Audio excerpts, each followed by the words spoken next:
এখন আমি নাস্তিকদের কিছু প্রশ্ন আপনাকে করছি। প্রথমে একটা হযরত আয়েশা রাদিয়াল্লাহু তাআলা আনহা থেকে বর্ণিত একটি হাদিস শোনাচ্ছি। তিনি বলেন, রজম সম্পর্কিত আয়াত এবং বয়স্ক লোকেরও 10 ঢোক দুধ পান সম্পর্কিত আয়াত নাজিল হয়েছিল, যা একটি সহিফায় লিখিত, অর্থাৎ লিখিত অবস্থা আমার খাটের নিচে সংরক্ষিত ছিল। যখন রাসূলুল্লাহ সাল্লাল্লাহু আলাইহি ওয়াসাল্লাম ইন্তেকাল করেন এবং আমরা তার ইন্তেকালে ব্যতিব্যস্ত হয়ে পড়লাম, তখন একটি ছাগল এসে তা খেয়ে ফেলে। এখন এখানে তাদের প্রশ্ন হচ্ছে যে কোরআন আল্লাহর গ্রন্থ, আল্লাহর কালাম, এবং এই কোরআন সংরক্ষণাবেক্ষণের দায়িত্ব আল্লাহ নিয়েছেন স্বয়ং। সেই কোরআনের আয়াত ছাগল কিভাবে খায়? এই কোরআন সংরক্ষণের দায়িত্ব স্বয়ং আল্লাহ সুবহানাহু ওয়া তাআলা নিয়েছেন। আল্লাহ তাআলা বলেন, ইন্না নাহনু নাযালনা যিকরা ওয়া ইন্না লাহু লাহাফিজুন। এই কোরআন আমি নাজিল করেছি আর এই কোরআন সংরক্ষণের দায়িত্ব স্বয়ং আমি আল্লাহ সুবহানাহু ওয়া তাআলার।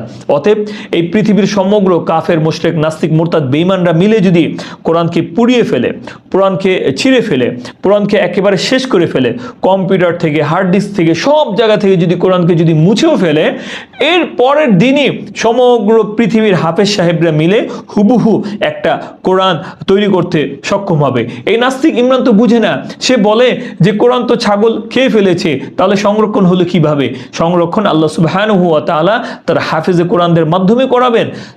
একটা হরফ, একটা হরকত, একটা ওয়াকফ এদিক সেদিক হওয়ার কোনো ধরনের সম্ভাবনা নেই। আল্লাহ সুবহানাহু ওয়া তাআলা হাফেজে কোরআনদের মাধ্যমে এটাকে সংরক্ষণ করিয়েছেন, কিয়ামত পর্যন্ত এটা সংরক্ষণ করবেন।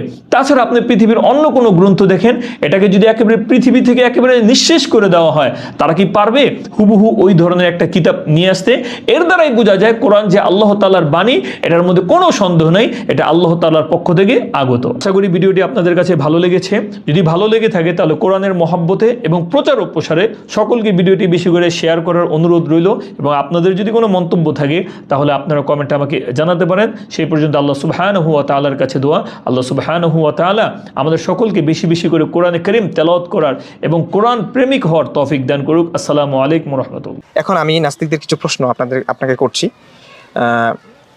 প্রথমে একটা হযরত আয়েশা রাদিয়াল্লাহু তাআলা আনহা থেকে বর্ণিত একটি হাদিস শোনাচ্ছি।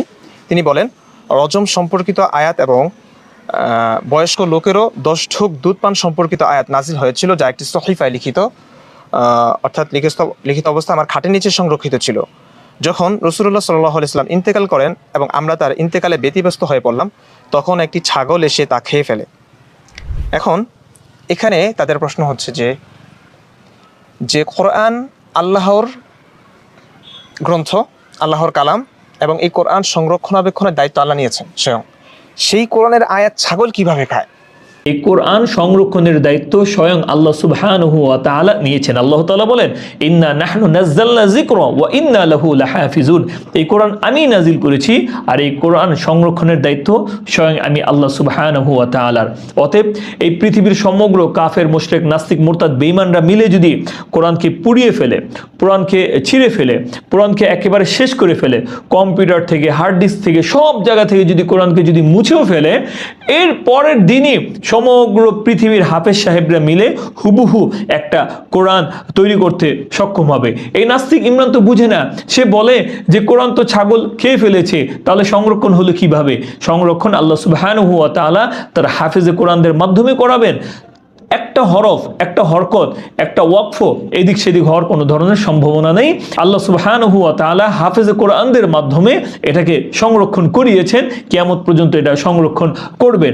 তাছাড়া আপনি পৃথিবীর অন্য কোনো গ্রন্থ দেখেন, এটাকে যদি একেবারে পৃথিবী থেকে একেবারে নিঃশেষ করে দেওয়া হয়, তারা কি পারবে হুবহু ওই ধরনের একটা কিতাব নিয়ে আসতে?